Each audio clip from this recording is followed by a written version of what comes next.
and the money for Anthony Davis in this situation. We have breaking news.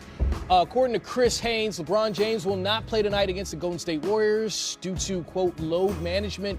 League sources tell Yahoo Sports. Now, LeBron James played 44 minutes in his first game back. The Lakers are facing the Golden State Warriors, the same team he hurt his groin against on Christmas Day. Rex, what do you make of this? KD-itis. He's ducking KD. Steph-itis. Clay-itis. No. I was surprised he played 44 minutes the other night. Obviously, it's a little bit of a maintenance move, right? Yeah. I thought he said it, prior to this game, right after he played so many minutes, it's going to be one of the situations that I have to see how my body respond because we don't know. We run an emotional high after a basketball game. Everything's still feeling good. You got to win. You look extremely sharp after being off for so many months, you know what I mean, since playing, December 25th? Yep. So now he's back, and he probably felt a little ailments and, probably just took the safe approach and getting back out there. Well, Karan, before he returned, you said, look, LeBron doesn't look like he's 100% from seeing him in practice. So where do you think he was when he returned if he wasn't 100%? I think he was somewhere between 75 and 80, and that's still better than 80% of the association. So when you're able to go out there with his high basketball IQ, and just mind you, if LeBron's out there on the basketball court, the coverages change. You have to give him so much attention that it enables other guys to be the best possible version of themselves, have an open opportunity. How old is LeBron now? 34. 34. You start, and this makes sense. It's a maintenance move. Yeah. You don't get groins and hamstrings when you're 24. But you start getting them later on, and when you start getting them, you really you've got to be careful to not come back and do too much too fast. Young player that seems to be taking a bit of the load on his shoulders. Brandon Ingram recently really carrying this team offensively with no Lonzo Ball in the lineup as well. Really nice player, and you've kind of been waiting for him. You saw, the length and all the skill set when he was at Duke, and he's really, he got suspended early in the year, starting to put it together. He's a beautiful offensive player. Yeah, he's a complete player. We went from, scoring the basketball in the paint with his wiry strength to now, being able to have that mid-range consistent shot, and now playing with LeBron and Rondo, he's been able to, start knocking down perimeter shots, catch and shoot, not holding the ball, 1,000, 1,000 type of player, and that's exactly what you need. So he's averaging 22.5 over his last 6 games. So when we look at this Laker young core, and we talk about the Anthony Davis trade, and we saw that Brandon Ingram allegedly was not, or reportedly not, in that trade offer. Is he now the crown jewel of this young group? I think so. I think yes. You want to have him to. Yes. Body language says yes, Karan. And so does the smile. Look at it. Look, he knows it. I mean, who do you think is the guy? The Lonzo. Yeah. Yep. I mean, it varies, man. It goes back and forth. I'm with you. I'm with you. I feel like you're being very, very tight-lipped on this situation, as if you don't want to give us too much information. That's fine. But just judging from talent and what they produce, Rex, who do you say is the crown jewel of that young group? Brandon Ingram, Kyle Kuzma, who, don't forget, that 27th pick that they used on Kyle Kuzma came over from that D'Angelo Russell trade with Brooklyn. So they got him essentially replacing a young D'Angelo Russell. Yeah.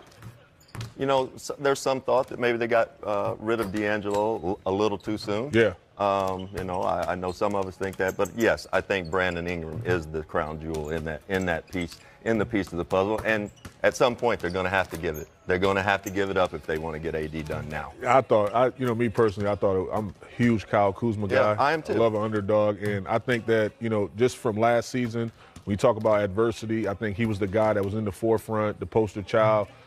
In all the interviews, saying all the right things, having the coach back, even when, Father Ball was out there saying miscellaneous things. I just felt like he kept the foundation sound, thought he was the voice of reason, and he showed great composure and leadership, not just by talking, but actually playing and demonstrating it on the court also. Well, someone who's shown leadership in the NBA Finals in big situations, one Kyrie Irving. But this week, he had some situations off the court in Madison Square Garden. They started chanting for him to come play for the New York Knicks. But here's Kyrie after the Celtics won that game. You did hear the chants, Kyrie? Are you reaching for it right now? No, I couldn't hear everything you said. Everybody heard it. Come on, man. Come on, man. Do you laugh at all when you hear it? I mean, a lot of guys get cheered. Good players get cheered when they come here. That's a little different. Like I said, it's nothing but distraction at this point. You know what I mean? Like I said again, I'm appreciative of the cheers. I'm appreciative of the fan support that I get around the league in every arena. Obviously, being back home, what has been said, I repeat myself again, what has been said, what has been circling around in terms of extra commentary, I kind of figured it was going to be something like that tonight. I'm just happy we got the win, and I'm ready to go back to Boston. I think you know the answer to that, man. It's just, obviously you would hope it would quiet down, but like I said, it doesn't help when, across the league, it's just outside noise again, and my name gets thrown into it, and then, conversations, speculations, everybody's worried about their credibility. I don't know how this media empire works. I know it's a bunch of nonsense to me. So I have a focus in winning the championship this year, and that's where my focus is going to stay. So, even me saying something like that is not concrete enough for anybody. So, it is what it is. I got to go home and take care of my family and friends, and that's the stuff where it really matters for me. Loving the game of basketball, that's where it's always going to be. I didn't do this for the media. I didn't do this for the money. I didn't do this for the fans. I did it because I love the game, and I work extremely hard at my craft, and I want to be one of the greatest ever. So that's where my focus is. You know what I mean? It's going to come. I'm appreciative how, grateful I am. I'm grateful for all the, everybody identifying the talents that I am, who wants to play with me. I'm appreciative of that. But at the end of the day, like I said this morning, I'm going to make the best decision for me and my family, and that's how it's going to go. There is so much there with Kyrie Irving. I think the thing you're laughing about is the fact that he says, I don't know how this media thing works. He seems to be pretty good at it. In fact, when you're the lead in a major motion picture and was also an actor in high school, don't forget that as well. Kyrie Irving, a very overall talented guy. Not familiar with this media empire, wearing an Uncle Drew hat during the interview. Excellent product placement. Excellent. Yes. He's a brilliant guy. I love him. I do love him. And I love that Kyrie, he likes to talk. He's good in front of the camera. You can tell he's a little bit bothered. And look, I didn't play in an era where we had social media, the 24-hour news cycle, all this time. This is where I give you guys and this era so much credit.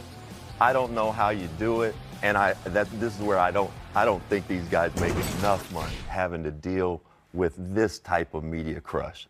He can't leave his hotel right now without people just knocking his door down trying to get at him. He's got a $21 million player option for next season. Seems like that will not be exercised. So where will he play next year? Will he be in a Boston uniform? It's possible that he can be in a Boston uniform. I think that he will most likely be in the Big Apple. And I just think that, when you talk about the move of Porzingis and Tim Hardaway and Steve Mills and those guys did an excellent job of creating that cap space to acquire a guy like Kyrie Irving or Kevin Durant or whoever, even possibly a Jimmy Butler or whatever, because, he's still not looking extremely happy there in Philadelphia. And look, Kyrie is just a pleasure to play with. He's a champion. He's a perennial all-star. He's someone that loves the game of basketball, which he stated. And obviously you see, this kid did not grow up playing against ghosts and basketball cones. He's been playing against live bodies, activity, and it's showing. He's a gamer. I want the best for him and his family, and he's passionate about his craft.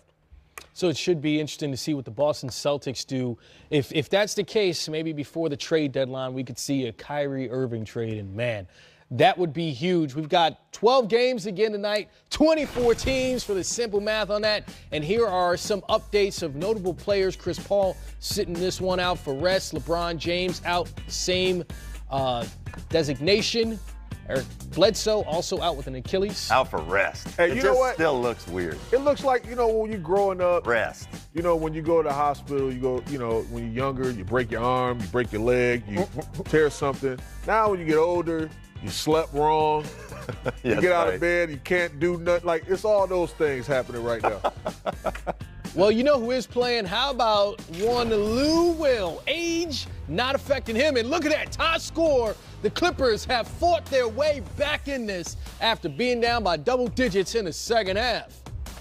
He's a gamer. NBA. Game night is on Monday on NBA TV. Doubleheader, and we'll be joined by one Jason Kidd. He watches his former teams battle on the court. Bucks versus Nets, Spurs versus the Kings. Speaking of games, the NBA news has overshadowed all week, right? And we know that the Super Bowl is here in Atlanta. No, we have our own game to play. You guys ready? Yeah, Got some Super Bowl prop bets. Okay. All right, first one. What will be the higher number, James Harden's points tonight versus the Utah Jazz or the Rams' point total in the Super Bowl? I think James Harden is scoring at an amazing clip right now, so I'm going to take James on this one. I think he's going to get it buckets. No Chris Paul, rest, so you have someone else that's going to be having the ball in his How many hands. points? I don't know, over 40. So you get 43. James Harden over 40. 43. And the Rams will not score 43. Okay. I got the Rams scoring 45. Woo! So how much do you have James Harden scoring? 40, No Chris Paul. 43. 40-something, right? He's going to be right there. It's gonna be So you a go with the Rams over. Yeah. I got another really good one for you. You know, Nikola Jokic, the Joker, not playing games when it's distributing the rock. How many assists tonight versus the T-Wolves or catches, not touchdowns, but just catches by Rob Gronkowski in the Super Bowl? Oh, I got the Joker's assist, the Joker dimes. He's against the Wolves, too. He's dropping dimes. So, like, if Gronk has, I don't know, 10 catches, Then still think the Joker's going to have more assists? going to have 11 at least. Then. Joker be flirting with a triple-double some night, so I'd say he had like 9 or 10 assists tonight. Definitely. Okay, so you guys agree on this one. Yeah. Okay, we'll go to our third one. Higher number, LeBron James threes. Well, he's not playing, so we're going to have to pick a different player. How about this? Brandon Ingram threes or touchdown passes by Tom Brady in the Super Bowl. Going with the GOAT, Tom Brady, he's going to definitely have. I'm sorry, were you talking about Kareem Abdul-Jabbar? What just happened there? Or Jordan? Yeah, you just said Tom Brady's the GOAT. He's Right? the GOAT in the football space. There's many different GOATs. It's all types of GOATs. I'm going with the crown jewel of the Pelicans trade, Brandon Ingram. More three. Really? Yeah, more three. Because Tom Brady. Tom Brady gets next to that goal line, handed off to his That's back. right. Got to pay Karan's attention going to the have game. All right. 3 maybe. I'm sorry, not Karan. Brandon's going to have 3 threes, and Brady's going to be. Good luck with that. Well, in New Orleans, they had some issues with the power in the Super Bowl a few years back. Again, it's here in Atlanta. So how about this? Higher number of power outages in Atlanta or Ben Simmons three-point attempts? Oh, that's an easy one. I'm going to go with the power Attempts? outage. You think that, yeah, just attempts. Yeah, tonight. power outage. Absolutely. He's not shooting a 3. Got no business shooting a 3 right now. So you guys really think that we're more likely to see another power outage in the Super Yep. Bowl Blackout. than we are to see Ben Simmons attempt a three-point Yeah. shot? Blackout. Yes. I want to say some other things, but I'm not going He to. might shoot one in the All-Star game, though. Nah, because they'll climb. A blockbuster 6-player trade that you might not have been expecting. Chris Porzingis in a 7-player deal going to the Dallas Mavericks. Got Kenny Jet Smith here, Mr. Players Only, Dennis 3D Scott. We're going to chop it up about all of this, get to the bottom, see who won the deal. This trade right here that broke this afternoon. Of course, you're now rocking with the best officially. Ro Parrish here, along with the aforementioned esteemed colleagues of mine, Kenny Jet Smith, Dennis 3D Scott, Players Only. Real quick, Ro, can you explain to our fans and viewers, though, why Porzingis didn't get traded versus Anthony Davis and his representation getting traded? Because, Kenny, when that happened, I was like, wait a minute, why does Anthony Davis get traded? I don't remember Carmelo getting fined. I don't remember Kyrie getting fined when he asked to be traded. So explain to people so they understand why the difference on this trade, why no one's in this uproar for Porzingis. So basically breaking down like 3D asked me to do, when you go to your agent and put out an official press release releasing it to the media, that's why the NBA chose to fine Anthony Davis $50K earlier on Monday for requesting a trade publicly. He had to do that, though. Why did he have to do it? Because Anthony Davis is in a different position. He's in a position of trying to let everyone know that he's given the Hornets an opportunity to make a trade and get the Pelicans rather, to make a trade, and New Orleans to make a trade and get assets back. If he did not do that, he could have looked selfish and said, oh, I'm just waiting and waiting, and then I don't go to the team I possibly want to play with, and then go somewhere else. So now it gives the true teams that he would actually sign with the opportunity to do it, and it makes everyone a little bit better, and he'll take the $50,000 fine for that. We talk about making everybody better. Let's talk about this deal right here that's on the table and see who it makes better or break it down. This was crazy, man. You see the Knicks, they received Jordan, Matthews, Dennis Smith Jr., and 2 first-round draft picks. Meanwhile, the Mavericks get Trey Burke, Courtney Lee, Tim Hardaway Jr., and Mr. Unicorn. So looking at this deal right now. I didn't realize Courtney Lee was involved too. Yeah. Well, hey. That's serviceable, yeah, Trey serviceable. Trey Burks played better, kind of rejuvenated, so to speak. Resurrected his career with the Knicks. We know what Tim Hardaway Jr. does. Kenny, he knocks down shots. And now the question is, how healthy is Porzingis? Will he play this year now, Kenny? Was he setting out? Was New York Knicks holding him out? So that type of stuff for me needs to come out now, Kenny, say, yes, the physical, we're going to go through all that process, see where his leg is and so forth. But right now, Kenny, Dallas looks pretty good in this deal. Pretty good. I mean, like you would say, forget the guys there, Luka Doncic. Yes. Yes. You have possibly the youngest up-and-coming superstar, not star. The difference between an all-star and superstar. Luka has a chance to be a superstar. And you're adding Porzingis, who has a chance to be not an all-star, but a superstar.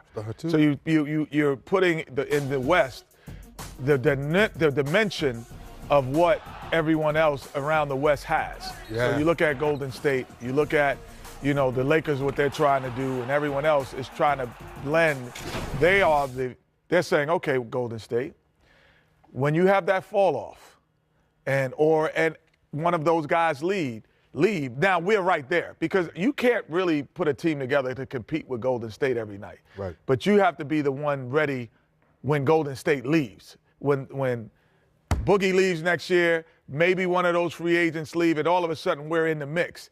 You cannot compete with the current team. So they understand that, I think, and then putting Tim Hardaway as the 3rd or 4th best player on your team. Another shot maker for the But with the Knicks, he's your best player right now.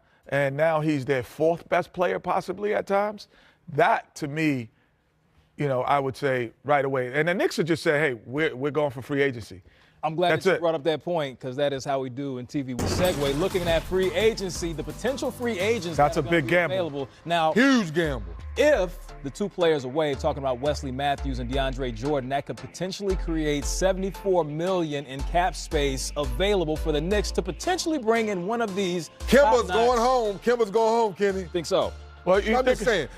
But no, you think about this. Can you leave that picture up for 1 second? Can we put that picture back for 1 second? Because I don't think KD and Clay are never going. I don't think they're going to stiff the mark. But think about this. Okay, let's say KD and Clay and Kawhi Leonard stay where they are, and your 2 free agents are Kemba Walker and Jimmy Butler. You're not better than with KP, with Porzingis. Exactly. So you have to.